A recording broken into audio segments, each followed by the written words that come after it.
Competition hub के BPSC master course में आपका स्वागत है स्टूडेंट्स। और आज मैं आपको इतिहास स्टार्ट करने वाला हूं और मैं बिल्कुल बेसिक से आपको पढ़ाऊंगा, जिससे कि आप बीपीएससी का अगर तैयारी कर रहे हैं तो इससे बेहतरीन आपको कोई भी चैनल पे अभी तक नहीं मिला होगा जो मैं आपको देने वाला हूं। और इसमें आपका जो ऑप्शनल जो आप हिस्ट्री लेते हैं तो आपके लिए बहुत ही ज्यादा यहाँ पे कह सकते हैं कि यूट्यूब चैनल के माध्यम से आपको मदद मिलने वाला है। तो अगर आपने अभी तक चैनल को सब्सक्राइब नहीं किया है तो पहले वीडियो देख लें, उसके बाद अच्छा लगे तो जरूर चैनल को सब्सक्राइब कर लेंगे। चलिए, आज जो हम लोग पढ़ेंगे वो इतिहास पढ़ेंगे, और इतिहास बीपीएससी के लिए अब और भी ज्यादा महत्वपूर्ण क्यों हो गया है वो मैं आपको बता दूं। क्योंकि आपने देखा होगा कि प्री का भी पैटर्न चेंज हो चुका है। जो प्रश्न पूछे जा रहे हैं वो थोड़ा सा मॉडरेट टू टफ पूछे जा रहे हैं, लेकिन इतिहास अब भी जो प्रीवियस वर्षों में पूछे जा रहे थे जिस प्रकार से, उसी प्रकार से पूछे जा रहे हैं। और आप देखेंगे कि अब जो है आपका ऑप्शनल में जो आपका ऑप्शनल हो गया है वो आपका ऑप्शनल एमसीक्यू बेस्ड हो गया है। और इसमें आप हिस्ट्री से बहुत ज्यादा फायदा उठाने वाले हैं, क्योंकि हिस्ट्री आपको प्री में, जब आप प्री में बैठते हैं तो लगभग 150 प्रश्न में कम से कम 30 to 35 प्रश्न आपके हिस्ट्री के ही होते हैं, जो कि हमारे सारे लेक्चर में आपको सारा कवर हो जाएगा। 110% में बोलूंगा सारे जो हमारे द्वारा पढ़ाए जाएंगे उसी में से आएंगे। बस आप वीडियो पे बने रहिएगा और देखिएगा कि किस प्रकार से प्रश्न पूछे जाएंगे, क्योंकि हमने भी दो बार इंटरव्यू दिया और मुझे पता है कि कहां से प्रश्न पूछे जाते हैं और किस प्रकार से आप हिस्ट्री में 100% नंबर स्कोर कर सकते हैं। ठीक है, तो 30 से 35 प्रश्न तो आपको प्री में यहां से मिलेंगे। फिर अगर आप मेंस में अगर आप जाते हैं तो मेंस में भी आपको यहाँ पे एमसीक्यू के रूप में हिस्ट्री ऑप्शनल आप रख सकते हैं। और हिस्ट्री ऑप्शनल में आप आसानी से 40 प्रश्न जो कि आपके लिए क्वालिफाइंग होगा, 40 नंबर या जितने भी मार्क्स के हों, 40 प्रश्न अगर 100 प्रश्न में बना लेते हैं यानी 40%, तो आपका रिजल्ट क्वालिफाइंग में आ जाएगा। तो यहाँ पे इसको आसान भी नहीं रखना है और इसको ज्यादा टफ भी नहीं मानना है। ये जो प्रश्न होंगे मॉडरेट टू टफ लेवल के होंगे हिस्ट्री के प्रश्न। आप जिस प्रकार से सामान्य तैयारी करते हैं हिस्ट्री का, तो प्री के लेवल का नहीं होगा। इसमें आपके वर्ल्ड हिस्ट्री के भी डीपली प्रश्न पूछे जा सकते हैं, इसीलिए आपको अच्छे से हिस्ट्री की समझ विकसित करनी ही होगी। ठीक है, उसके बाद आप जब हिस्ट्री से जब इंटरव्यू में जाते हैं तो वहां भी तरह तरह के हिस्ट्री के प्रश्न पूछे जाते हैं। उसमें आपको व्यापक नॉलेज होना चाहिए। अगर आप चाहेंगे कि थोड़ा सा पढ़ करके और एक कोई बुक फॉलो करके हम उतना नॉलेज गेन कर लें, तो आप फर्स्ट बार में तो एक अटेम्प्ट में नहीं निकाल पाएंगे, कहीं ना कहीं कमी रह जाएगी। लेकिन अगर आप सही मार्गदर्शन में पढ़ेंगे, क्योंकि हम लोग बहुत सारे सोर्स को अपनाते हैं और हमने देखा है कि इंटरव्यू में किस तरह के प्रश्न पूछे जाते हैं, कॉन्सेप्ट आधारित, टेक्निकली कह सकते हैं कि इतिहास को भी टेक्निकली टर्म, जो टेक्निकल टर्म है वहां से आपका पूछा जाता है प्रश्न इंटरव्यू के दौरान भी। तो तीन जगह आपको इतिहास मदद करेगा, इसीलिए इतिहास सब्जेक्ट आपके लिए बहुत ज्यादा महत्वपूर्ण है। और मैं आपको पूरा जो भी आपका एनिशिएंट है, मिडिवल है, मॉडर्न है, वो आपके एग्जाम से पहले, जो अभी आप 69th है जो लोग प्री देने वाले हैं उनके लिए भी, और जो 68 का मेंस लिखेंगे उनके लिए भी ये अति महत्वपूर्ण चैनल हो जाएगा मेरा। चलिए, तो इतिहास क्यों महत्वपूर्ण है अभी बीपीएससी के लिए हमने आपको बता दिया। और हमारा जो बैच है वो स्टार्ट हो चुका है 27 फरवरी से। लाइव क्लासेज आपको समय शाम में 3:30 से आपको 5 के बीच में आपको लाइव क्लास भी मिलेगा। साथ साथ जो हमारे ऐप के माध्यम से रिकॉर्डेड वीडियो होंगे, हमारा जो क्लास होगा, पीडीएफ मटेरियल, ऐसे सब कुछ आपको ऐप के माध्यम से दिया जाएगा। तो आप लोग अगर परचेज नहीं किए हैं, बाय नहीं किए हैं, तो कोर्स पहले आप जा करके हमारे यूट्यूब चैनल पे बहुत सारा वीडियो हमने डाला है। और आपने देखा होगा कि 67th में सारे प्रश्न GS1 और GS2 और हिस्ट्री, सारे प्रश्न हमारे जो हमने यूट्यूब पे पढ़ाया था वहीं से पूछा गया है। अगर आपको लगता है कि हम कुछ एक्स्ट्रा बोल रहे हैं तो आप हमारे चैनल में जाकर के प्ले लिस्ट में जाकर के हिस्ट्री का GS1 GS2 और उसका डेट आप देख लें। एग्जाम से पहले हमने सारा वीडियो अपलोड कर दिया था और वहीं से सारे प्रश्न आए थे। तो इतना पे आप भरोसा कर सकते हैं और कोर्स बाय कर सकते हैं। कोर्स का ज्यादा फीस भी हमने नहीं रखा है, डिस्क्रिप्शन बॉक्स में लिंक दिया गया है। ठीक है, तो आज हम लोग जो है इतिहास शुरू करते हैं। और इतिहास में सबसे पहले हम लोग जानेंगे कि इतिहास कहते किसको हैं। ठीक है, तो इतिहास को हम लोग जानेंगे और इतिहास कहते किसको हैं। क्योंकि यह बेसिक है। इतिहास जब तक आप जानिएगा नहीं इतिहास कहते किसको हैं, तो फिर इतिहास का पढ़ने का मतलब क्या होगा। और आप जब इंटरव्यू में जाते हैं तो तरह तरह के प्रश्न पूछे जाते हैं, इतिहास कहते क्यों है, इतिहास हम क्यों पढ़ें, इतिहास पढ़ने से क्या फायदा है, इतिहास क्या अपने आप को दोहराता है।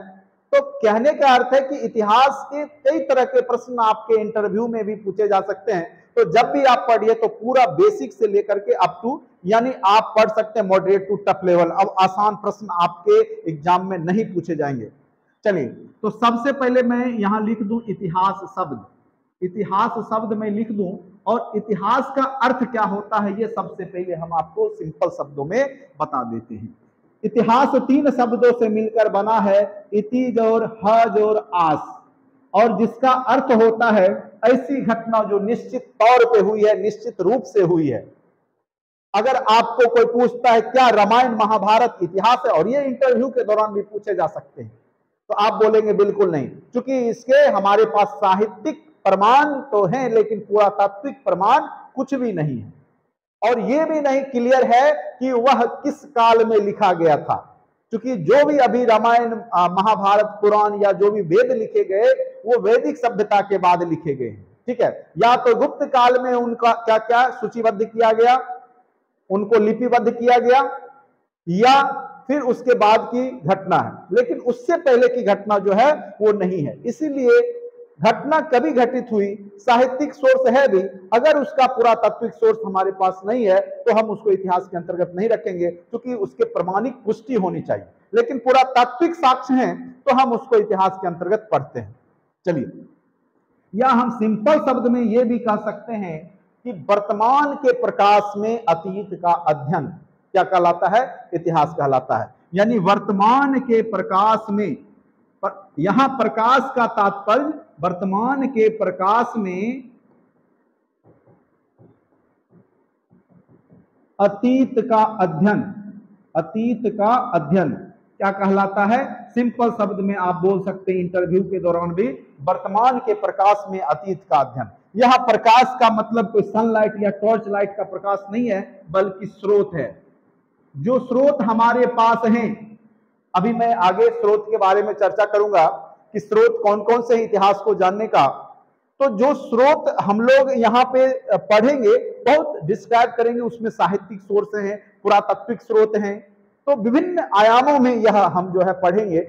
और यहां से निश्चित तौर पे आज पहला क्लास से मैं बता दूं आपको, प्री में भी एक प्रश्न आपके पूछे जाएंगे, और आपके मेंस में एमसीक्यू में कम से कम 4 प्रश्न आपके बेसिक चैप्टर से पूछे जाएंगे, और आज के वीडियो लेक्चर से रहेंगे। और आप एमसीक्यू जब बैठेंगे ऑप्शनल में, तब आप मेरा मिला लीजिएगा और आज का वीडियो देख लीजिएगा। मैं पूरा कॉन्फिडेंस में हूं कि निश्चित तौर पर जो आज जो मैं अभी पढ़ा रहा हूं उससे 4 प्रश्न आपके एग्जाम में पूछने की प्रबल संभावना होगी। ठीक है, तो इतिहास सिंपल से शब्द में हम लोग जान गए कि वर्तमान के प्रकाश में अतीत का अध्ययन क्या कहलाता है, इतिहास कहलाता है। ठीक है, अब आते हैं, हम लोग पढ़ेंगे कि इतिहास के क्या क्या सोर्स हैं, हम लोग इतिहास कहां से सीखते हैं या कहां से हमें जानकारी मिलती है।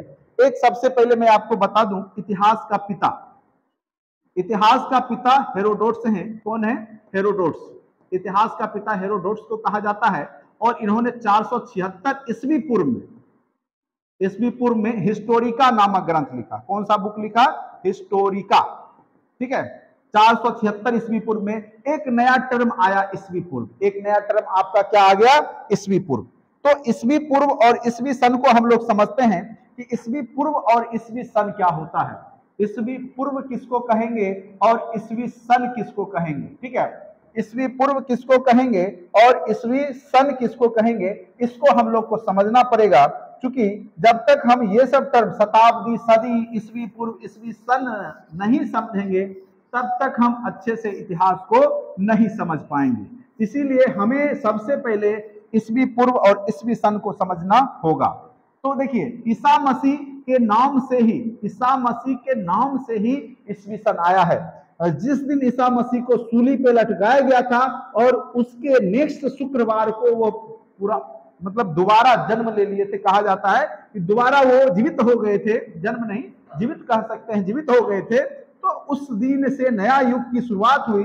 जीरो उस साल को माना गया, उस समय को माना गया, उसके प्लस को ईस्वी सन कहा जाता है और उसके पहले की घटना को ईस्वी पूर्व कहा जाता है। ठीक है, तो ये टर्म आप लोग समझ गए होंगे, ईस्वी सन और ईस्वी पूर्व। एक शब्द आप बार बार सुनते होंगे, शताब्दी या सदी।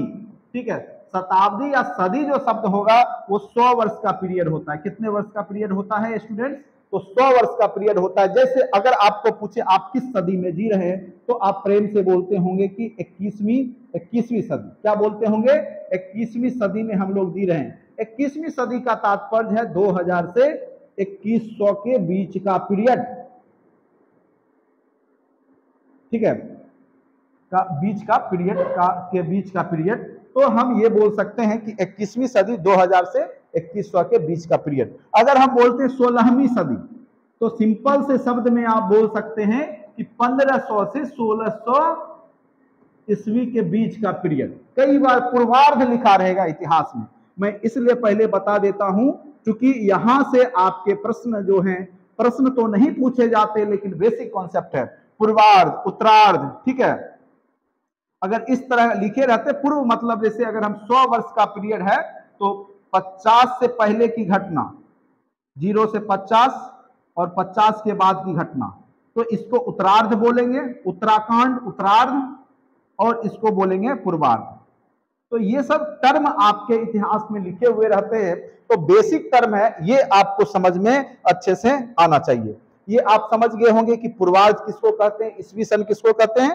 अब हम लोग स्टार्ट करने वाले हैं स्रोत। इतिहास के स्रोत क्या क्या हैं, कहां कहां से हम लोग जो है इतिहास के बारे में जानते हैं। ठीक है, तो इतिहास के सोर्स हमारे पास जो हैं, मेन रूप से क्या है कि इतिहास के सोर्स दो भागों में हम लोग पढ़ते हैं बांट करके, एक पुरातात्विक सोर्स, दूसरा साहित्यिक सोर्स। ठीक है, तो हम लोग पुरातात्विक सोर्स और साहित्यिक सोर्स के बारे में अभी हम लोग अध्ययन करेंगे। पुरातात्विक सोर्स, अभी हम लोग पढ़ेंगे इतिहास के स्रोत। स्रोत जो है कौन कौन से हैं वो हम लोग देखेंगे कि इतिहास के सोर्स कौन कौन से हैं। तो इतिहास के मुख्यतः दो सोर्स होते हैं स्टूडेंट्स। एक पहला आपका होता है साहित्यिक सोर्स, या आप साहित्यिक साक्ष्य भी बोल सकते हैं सोर्स के जगह। ठीक है, दूसरा आपका विदेशी यात्रा विवरण है, तीसरा पुरातात्विक साक्ष्य है।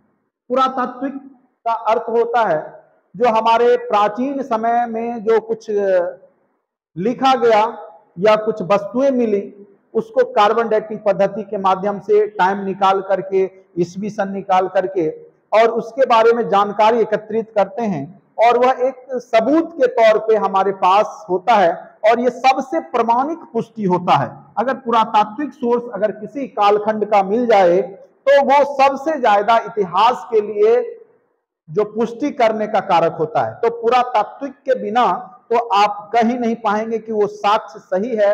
या साहित्यिक सोर्स में क्या होता है, कई बार मनगढ़ंत कहानियां भी लोगों के द्वारा लिखा जाता है, तो जब तक उस बात का पुष्टि पुरातात्विक साक्ष्य नहीं कर दे तब तक हम उसको सही नहीं मानेंगे और उसको मिथक के रूप में जानेंगे। ठीक है, तो यहां पर जो है पुरातात्विक साक्ष्य छोटा सा है, पहले मैं इसकी चर्चा कर देता हूं, बाकी नोट्स आपको जो है ऐप पे मिल जाएगा इस पूरे टॉपिक का। आप लोग, मैं 3 स्तर पे आपको पढ़ाऊंगा। सबसे पहला मैं थ्योरी पढ़ाऊंगा, दूसरा वीडियो लेक्चर मेरा इसी टॉपिक का ऑब्जेक्टिव होगा, तीसरा मैं आपको लिंक दूंगा, आप लोग खुद बनाएंगे, चौथा अगर आप ऐप पे हैं तो सारा पीडीएफ आपको जो टाइपिंग मोड में पूरे अच्छे से सिलसिलेवार ढंग से आपको मिल जाएगा। ठीक है, तो अगर क्लास से जुड़ना चाहते हैं तो आप जरूर जुड़ जाएं। अभी आज आपका फर्स्ट क्लास है और अभी से आप जो देखेंगे कि आपका जो क्लास होने वाला है बहुत शानदार होने वाला है। चलिए, अभिलेख। अभिलेख का मतलब क्या होता है, जब हम किसी पत्थर पे या ताम्र पत्रों पे, ठोस वस्तु पे खोद करके उसमें लिख दें कुछ भी, जैसे आप देखते होंगे कि अभी कोई भी शिलान्यास होता है तो पत्थरों पे लिखा रहता है, इसलिए लिखा जाता है कि कितना भी कोई भी घटना आएगी तो वो पत्थर जो है खत्म होने वाला चीज नहीं है। वो क्या होगा कि वर्षों वर्ष तक वो उसी फॉर्मेट में रहता है जिस फॉर्मेट में लिखा जाएगा। उससे क्या होगा कि आने वाले समय में अगर हम जैसे गांव का मुखिया है या सरपंच है या कोई भी योजनाएं आती है मुख्यमंत्री की तरफ से या प्रधानमंत्री की तरफ से, तो उनका नाम देखते होंगे कि शिलान्यास में लिखवाया जाता है या खुद भी लिखवाते हैं, इसलिए कि उनका नाम आगे आने वाली पीढ़ी भी जान सके। ठीक है, तो अभिलेख जो होता है हमारे प्राचीनतम समय में भी जो राजा महाराजा हुआ करते थे, तो पत्थरों पे खोद करके या ताम्र पत्रों पे लिख करके कोई भी चीज जनता के लिए कोई सूचना देना है तो वो सब बनवाते थे, तो वो कहीं मिल जाता है तो उसी को हम अभिलेख बोलते हैं। और यह सबसे ज्यादा प्रमाणिक स्रोत है। कौन सा? तो अभिलेख। तो ये पत्थरों पे हो सकता है, यह जो है ताम्र पत्रों पे हो सकता है। आप देखते होंगे कि लोग बर्तनों पे भी अपना नाम लिखवा के रखते हैं जिससे वो चोरी ना हो जाए या खो ना जाए। तो वो एक प्रकार से अभिलेख के रूप में आने वाले समय में वह मदद करेगा कि ये जो सामान है वो किस व्यक्ति का रहा होगा। तो उसी प्रकार से इतिहास में भी अभिलेख का महत्व है। उसके बाद दूसरा है मुद्राएं। मुद्राएं में सिक्के, खास करके सिक्के को हम लोग इसमें रखेंगे और सिक्का से हमें बहुत सारा चीज जानकारी मिलता है। सिक्का, सबसे पहले सिक्का उस राजा या वंश के बारे में बता देता है, क्योंकि उसमें राजा का नाम होता है, वंश का नाम होता है, कुछ भी लिखा जरूर रहता है। ठीक है, जैसे आहत सिक्के थे, निष्क था, आहत, पन्न, ये सब मौर्यकालीन जब सिक्के थे, पन्न, ठीक है, निष्क, सोने के सिक्के को निष्क कहा जाता था। तो ये सब जब मिलते हैं तो उससे पता चल जाता है कि यह किस काल का है और इसका क्षेत्र कहां तक रहा होगा। अगर हम अभी नेपाल में चले जाए तो भारतीय मुद्रा वहां तो मिलेगी नहीं, सिक्का, तो हम समझ जाएंगे कि यह बगल का देश है या दूसरा देश है। अगर हम पाकिस्तान चले जाए तो वहां का अलग जो है प्रधानमंत्री और उसका नाम लिखा हुआ होगा, भाषा अलग हो सकता है उस सिक्के में। आप अमेरिका चले जाइए, वहां का अलग सिक्का होगा, तो उससे पता चल जाएगा कि कौन सा क्षेत्र किस राज के अंतर्गत है। तो राजा महाराजा का क्षेत्र कहां तक विकसित था वो सिक्कों के माध्यम से पता चल जाता है। उसके बाद आप सिक्कों के माध्यम से राजा का क्षेत्र तो पता कर ही सकते हैं, फिर वहां की आर्थिक स्थिति के बारे में भी पता कर सकते हैं। आर्थिक स्थिति का पता जो है सिक्के से चल जाता है। अगर सोने के सिक्के मिले तो राजा का जो राज्य होगा धनी मनी होगा, इसीलिए सोने के मिले। चांदी का मिला थोड़ा कमजोर है, और उस जगह कौड़ी मिला। कौड़ी भी एक समय था, प्राचीन समय में गुप्त काल में कौड़ी का भी यूज मुद्रा के रूप में किया जाता था। तो यानी उसकी आर्थिक स्थिति दयनीय हो चुकी थी। तो ये जो मुद्रा है उसके माध्यम से भी आप उस काल के आर्थिक, सामाजिक और भी चीजों के बारे में जानकारी एकत्रित कर सकते हैं। उसके बाद स्मारक भवन है। अगर अभी हम जाते हैं आगरा और ताजमहल देखते हैं तो हमें स्वतः इच्छा होती है कि इसको बनाया किसने, और हम वह देखते हैं तो पता चलता है कि इसको शाहजहां ने बनवाया। बनाया तो मजदूरों ने, लेकिन बनवाया किसने? शाहजहां ने। तो किसके याद में? तो मुमताज महल की याद में। ठीक है, तो उससे हम उस शाहजहां के बारे में जानकारी एकत्रित कर लेते हैं। जैसे मौर्य वंश का मौर्य कला के अंतर्गत हम लोग जब पढ़ेंगे तो उसमें राजप्रसाद के बारे में चर्चा करेंगे। राजप्रसाद, ठीक है। अब कहेंगे कि यह राजप्रसाद कहां मिला, तो यह राजप्रसाद जो है वो मिला है आपका कुम्हरार में। कहां मिला है? तो कुम्हरार पटना में है, ठीक है। तो वहां से क्या हुआ कि जो 80 स्तंभ पे, जो 80 स्तंभों का जो मिला है, 80 स्तंभों पर 80 स्तंभों पर टिका हुआ, वहां पे जो है 80 स्तंभों पर टिका हुआ राजभवन मिला। उससे पता चल गया कि ये लोग कितने धनी मनी थे और कितना इनका राज्य जो है कला संस्कृति में आगे था। और वही हम लोग जब कला संस्कृति मौर्य कला पढ़ते हैं तो उसमें राजप्रसाद का चर्चा जरूर करते हैं। या कोई जो स्तंभ बनाए गए अशोक के समय में, सारनाथ का स्तंभ को ले सकते हैं जो कि आपके देश का राष्ट्रीय चिन्ह है, ठीक है। तो उससे भी आपको पता चल जाता है कि यह कितना प्रतापी शासक रहा होगा, ठीक है। तो हम लोग सिक्कों के माध्यम से स्मारक भवन के माध्यम से यह सब पता कर लेते हैं। तो स्मारक भवन या कोई भी स्थापत्य है उससे समकालीन परिस्थिति के बारे में पता चल जाता है, ठीक है। तो ये भी आपके इतिहास के बहुत अच्छे सोर्स हैं। उसके बाद मूर्तियां और चित्रकला। कभी आपने गौर किया राम भगवान को जींस टी शर्ट पहने हुए या AK-47 रखे हुए? नहीं। तो इसका मतलब है जब राम भगवान हुआ करते होंगे उस समय जींस टी शर्ट और जो है आपका AK-47 नहीं था। तीर धनुष जो आपका प्राचीनतम हथियार है, यानी वो प्राचीन समय का ड्रेसअप किए हुए, ठीक है। यानी उस समकालीन स्थिति के बारे में हमें पता चल जाता है कि उनका भोजन क्या था, तो फल फूल, उनका ड्रेस क्या था, तो उनका हथियार क्या था। तो उससे हम चित्रकला के माध्यम से अंदाजा लगा सकते हैं, ठीक है। या हम प्राचीनतम जितने भी चित्र देखते हैं उसमें बीना बजाते हुए किसी व्यक्ति को दिखाया गया, ना कि गिटार बजाते हुए, ना कि मोबाइल चलाते हुए, नहीं दिखाया जाएगा क्योंकि उस समय नहीं थे। तो उससे हम जानकारी एकत्रित कर लेते हैं चित्रकला के माध्यम से। अगर मूर्तियां कोई मिली उसके माध्यम से पता चल जाता है कि इनका जो लाइफ स्टाइल किस प्रकार से होगा, ठीक है। तो मूर्तियां और चित्रकला भी इतिहास जानने के बहुत ही बेहतरीन सोर्स हैं। और मूर्ति कला तो आज भी मूर्तियां बहुत सारे मिलती है जिससे हम उस स्थिति के बारे में, उस समकालीन स्थिति के बारे में अंदाजा भी लगा लेते हैं कि ये लोग कितने धनी मनी और संपन्न रहा करते होंगे।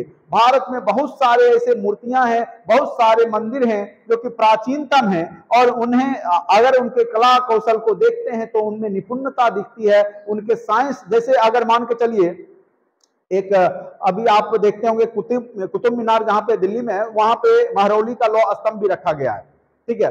तो वो आज तक जंग नहीं लगा। उससे क्या पता चलता है कि ये लोग साइंस में भी आगे थे कि ऐसा लोहा उन्होंने बना लिया जिसमें आज तक जंग नहीं लगा है। तो सोचने वाली बात है। तो हम लोग उससे भी पता लगा सकते हैं कि ये लोग साइंस में कितना डेवलप थे, सामाजिक स्थिति क्या थी, राजनीतिक स्थिति क्या थी। तो ये सारे सोर्स जो है, पुरातात्विक सोर्स जो हैं, वो आपके इतिहास को जानकारी के बहुत ही बेहतरीन सोर्स हैं। और यही जब मिलता है तो उसकी पुष्टि होती है और वह इतिहास जो है लिखा जाता है। चलिए अब हम लोग पढ़ेंगे साहित्यिक साक्ष्य।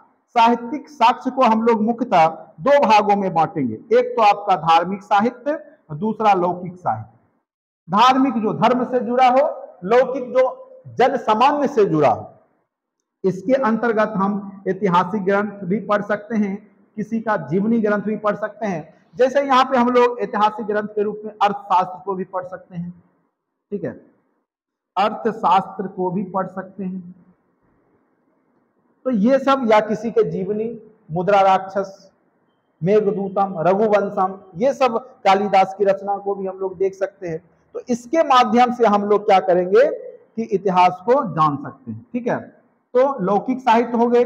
उसके बाद आपके आगे धार्मिक साहित्य में हम इसको दो भागों में बांटेंगे। सबसे पहला होगा आपका धार्मिक साहित्य को हम लोग दो भागों में बांटेंगे। सबसे पहला आपका ब्राह्मण साहित्य, दूसरा ब्राह्मणोत्तर साहित्य, ठीक है। तो ब्राह्मण साहित्य में हम वेद को ले सकते हैं, ऋग्वेद, सामवेद, यजुर्वेद, अथर्ववेद। जैसे ऋग्वेद आपका श्लोक है, ऋक मतलब ही होता है ऋचा, और ऋक से बना है ऋग्वेद। उसके बाद आपका सामवेद है, गायन संबंधी वेद है। फिर आपका यजुर्वेद है, फिर अथर्ववेद है, ठीक है। तो ये सारे वेद जो हैं ब्राह्मण वेद हैं। इससे उस समकालीन परिस्थिति के बारे में हम लोग जानते हैं। जैसे यजुर्वेद गद और पद दोनों में है। इसमें जो है पूजा पाठ कराने की जो विधियां होती है वो सब धार्मिक कर्मकांड की विधियां लिखी गई है। तो कर्मकांड संबंधित वेद आपका यजुर्वेद है। अथर्ववेद जादू टोना टोटका संबंधित वेद है। अभी भी कुछ होता है या नजर गुजर की बात होती है तो आप लोग नींबू मिर्ची लटका देते हैं। तो ये सब जादू टोना टोटका से संबंधित, या कोई मंत्र पढ़ करके सांप का जो है विष खत्म कर देते हैं, तो वो सब कहा जाता है कि अथर्ववेद से ही आया है। उसके बाद सामवेद, जो सारे गामा पाधानी जो स्वर आए हैं 7 स्वर, वो सामवेद से ही आए हैं। और आगे चल करके तो आप देख ही रहे हैं आज वर्तमान में कौन कौन सा गीत आपको सुनने को मिल रहा है, ठीक है, नहीं चाहते हुए भी आप सुन रहे हैं। चलिए, उपनिषद का अर्थ होता है समीप बैठना। जब विद्यार्थी या जो भी छात्र थे उस समय के सन्यासियों के समीप बैठकर जब ज्ञान लेते थे, और जब वो सन्यासी या जो गुरु हुआ करते थे, गुरुकुल परंपरा थी, तो जो गुरु अपने समीप बैठा करके छात्रों को ज्ञान देते थे, और उसी का जब संकलन हो गया तो वही उपनिषद कहलाया। और उपनिषद का अर्थ पे हमने देखा कि जो आरण्यक हैं, आरण्यक जो होते थे, खास करके जो विद्वान लोग थे या ज्ञानी लोग जो थे, वो वनों में जाकर के निवास करते थे। और वहां पर जाकर के वो कुछ ना कुछ लिखते थे और आगे चल करके उसी को आरण्यक कहा गया। उसके बाद स्मृति है, कई स्मृति जो है लिखा गया है। फिर आगे रामायण और महाभारत के बारे में, जैसा कि हम लोग जानते हैं कि यह एक महाकाव्य है, पूरे विश्व में सबसे बड़ा महाकाव्य के रूप में रामायण और महाभारत को ही माना जाता है। तो महाकाव्य के रूप में हम लोग इसको देखेंगे। उसके बाद है महाभारत, तो महर्षि वेदव्यास के द्वारा लिखा गया था और रामायण वाल्मीकि के द्वारा। तो यहाँ पे ये भी प्रश्न कई बार पूछे जाते हैं, और इसको चजुवर्षति सहस्त्र संहिता भी कहा जाता है। रामायण को चजुवर्षति कई बार पूछ देगा कि रामायण का अन्य नाम क्या है, तो चजुवर्षति सहस्त्र संहिता। क्या नाम है? चजुवर्षति सहस्त्र संहिता। इसलिए कहते हैं क्योंकि यह 24 अध्याय में लिखा गया था। और महाभारत को जय संहिता के नाम से भी जाना जाता है। तो ये भी प्रश्न कई बार पूछे जा सकते हैं कि महाभारत को अन्य नाम से क्या जाना जाता है, तो वो है आपका जय संहिता। ठीक है, तो ये सब से भी हमें उस समकालीन परिस्थिति के बारे में जानकारी मिलती है। अब आते हैं मेन रूप से हम लोग जो यूनानी लेखक आए उनके द्वारा जो लिखा गया, और वो खास करके आप देखेंगे यहाँ पर कि टेसियस जो कि ईरान के थे, और उन्होंने भी भारतीय इतिहास के बारे में लिखा है। क्योंकि जब सिकंदर आया था अलेक्जेंडर, तो वो इराक ईरान होते हुए आया था और उसी रास्ते से भारत पहुंचा था। इस रास्ते से तुर्की, आप देखते होंगे यहाँ पे भूमध्य सागर है, तुर्की, इराक, ईरान, मतलब यूनान से जब चला था वो, तो सबसे पहले भारत में आक्रमणकारी के रूप में याद रखिएगा ईरानी आए, तो दूसरे नंबर पे यूनानी आए थे। तो यूनानी था सिकंदर, ठीक है, ग्रीक जो एथेंस देश है वहां से ये लोग आए थे, आक्रमणकारी थे। और इनके साथ भी बहुत सारे इतिहासकार या कह सकते हैं कि जानकार व्यक्ति रहते थे। तो हेरोडोट्स इतिहास का पिता जो है कहा जाता है, ये भी यूनानी लेखक ही थे। इन्होंने भी भारत के बारे में बहुत सारे कहानी से या कहीं से जो भी यहाँ पे आते थे व्यापार करने के लिए, उनसे सुन करके इन्होंने अपना हिस्टोरिका लिखा था। ये कभी भारत आए नहीं थे, लेकिन भारत के बारे में इन्होंने अपने हिस्टोरिका में जिक्र जरूर किया है। तो कहिएगा ये जानकारी उनको कहां से हाथ लगती थी?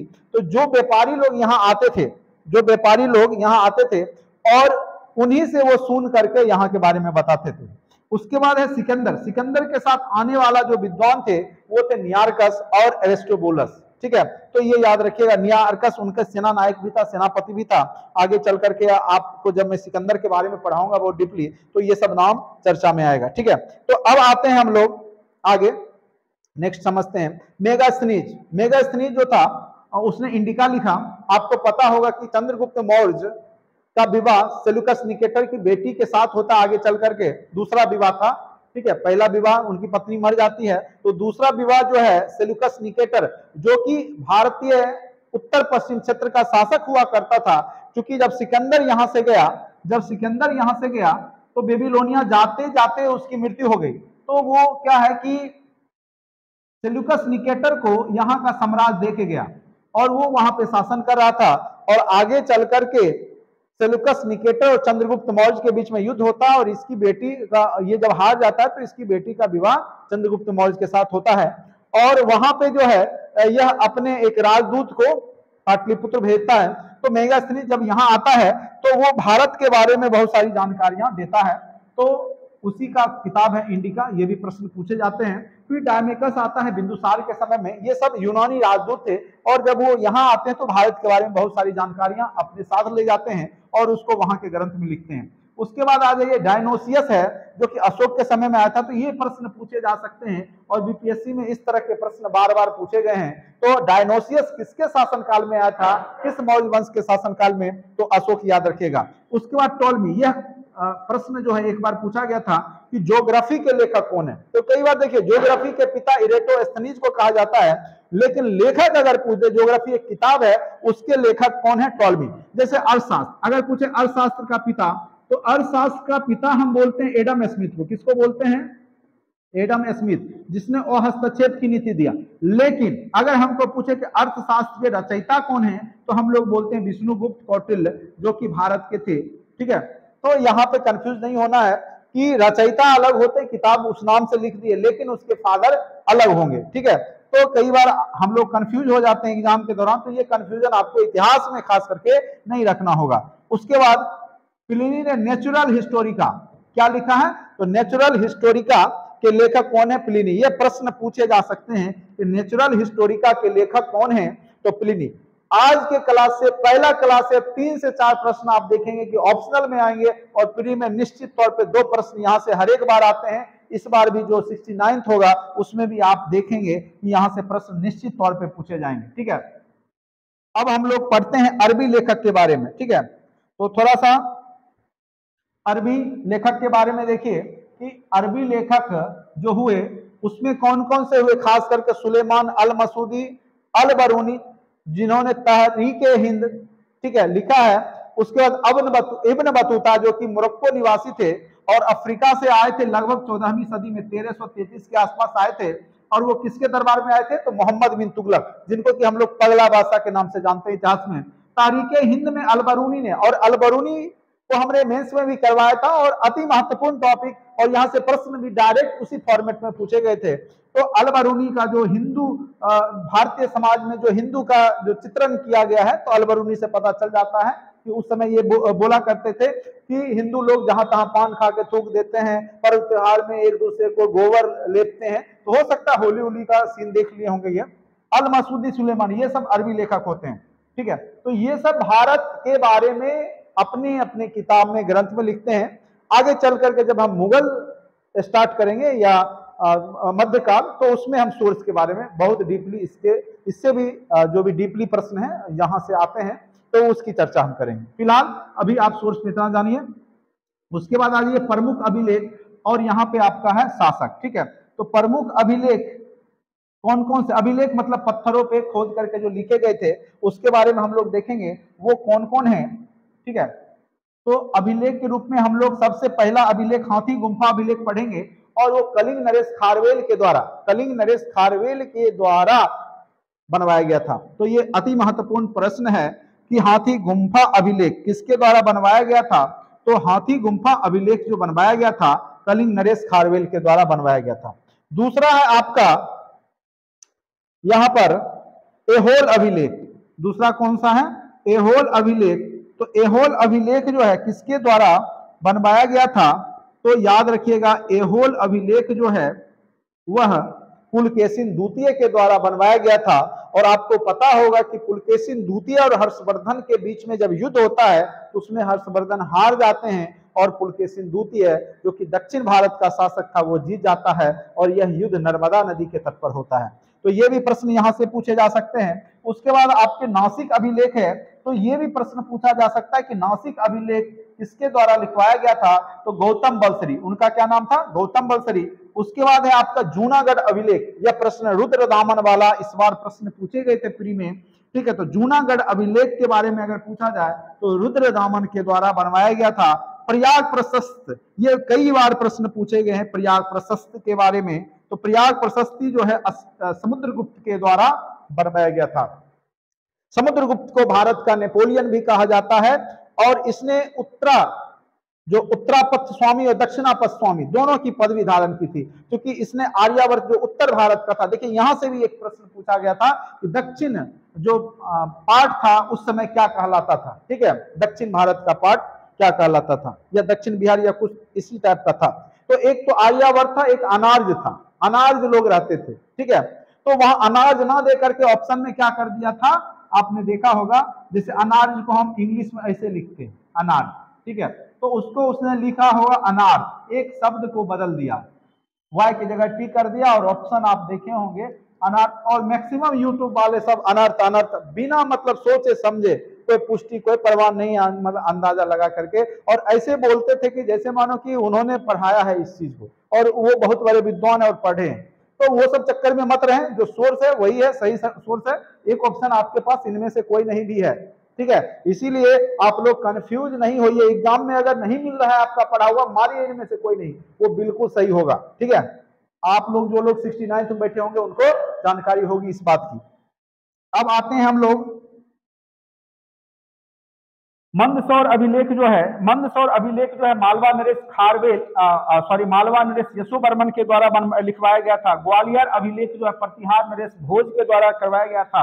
उसके बाद भीतरी व जूनागढ़ अभिलेख स्कंद गुप्त के द्वारा, ये भी गुप्त वंश के प्रतापी शासकों में से एक थे। तो ये सारे सोर्स यानी हमने पढ़ा आज कि 2 भागों में बांटे। सबसे पहले मैं ऊपर जाता हूं, ऊपर से मैं आपको पूरे अच्छे से बताता हूं कि हमने आज क्या क्या पढ़ा। ठीक है, हमने जो पढ़ा आज वो मेन रूप से हमने पढ़ा इतिहास के सोर्स, और यहां से निश्चित तौर पे प्रश्न पूछे गए हैं और पूछे जाएंगे। ठीक है, तो सबसे पहले हमने सोर्स को 2 भागों में बांटा। तो सबसे पहला पार्ट क्या था आपका, 3 भाग में। तो सबसे पहला था साहित्यिक सोर्स, दूसरा था आपका पुरातात्विक सोर्स। पुरातात्विक सोर्स को हमने पहले डिस्क्राइब किया, अभिलेख, मुद्राएं, सिक्के, स्मारक भवन, मूर्तियां, चित्रकला। दूसरा हमने साहित्यिक सोर्स पढ़ा, उसमें धार्मिक लौकिक साहित्य।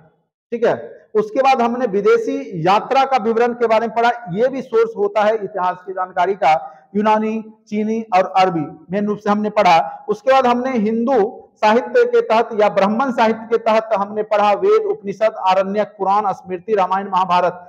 ब्राह्मणोत्तर साहित्य के तहत हम लोग अर्थशास्त्र या मेघास्त्री, ये बहुत सारे जो किताब थे जैसे मालविकाग्निमित्रम, रघुवंशम, मेघदूतम, ये सब जो रचना है वो सब आ जाएगा। चलिए, मिक्स कटिकम। उसके बाद आपका जो यूनानी लेखक थे जिन्होंने लिखा, इतिहास टेसियस हो गए, ईरान के थे हेरोडोटस। यहां से प्रश्न आपके जब डीपली पूछे जाएंगे तो निश्चित तौर पे कोई ना कोई प्रश्न आपको देखने को मिलेगा। या डायनोसियस किसके शासनकाल में आया, टॉलमी किसके शासनकाल में आया, टॉलमी का बुक क्या है, ज्योग्राफी के लेखक कौन है। तो इस तरीका के प्रश्न आपको, अरबी अल-बरूनी के बारे में जैसे इस बार मेंस में भी पूछा गया था, तो ये सब प्रश्न आपके एग्जाम में अति महत्वपूर्ण है। ठीक है, तो आज यह पहला लेक्चर था, उम्मीद करते हैं कि आपको समझ में जरूर आया होगा। ठीक है, अगर आपको अच्छा लगता है तो लाइक करें, सब्सक्राइब करें। अगर आप कोर्स लेना चाहते हैं तो मात्र 1500 में पूरा कोर्स आपको करवाया जा रहा है, प्री मेंस इंटरव्यू। और विशेषता यह होगी कि आपका जो इतिहास का ऑप्शनल है एमसीक्यू, वो भी सारे टॉपिक आपको मिलेंगे इसी चैनल पे। और 3 स्तर पे मैं पढ़ाई करवाऊंगा, एक आपका थ्योरी, दूसरा आपका ऑब्जेक्टिव, तीसरा टेस्ट। ये तीनों आपको एक वीडियो के लिंक में भी आपको मिलेगा, लेकिन बस टेस्ट तो फ्री होगा और आपको वीडियो भी फ्री होगा। लेकिन अगर आपको पीडीएफ मटेरियल चाहिए तो आपको क्लास ज्वाइन करना ही होगा, और मात्र 1500 में पूरा कोर्स आपको दिया जा रहा है। इससे सस्ता और इससे बेहतरीन कंटेंट कोई नहीं दे सकता, इस बात का फुल गारंटी है। ठीक है, तो आज के लिए इतना ही। Thank you so much watching for this video. Channel को जरूर सब्सक्राइब करना।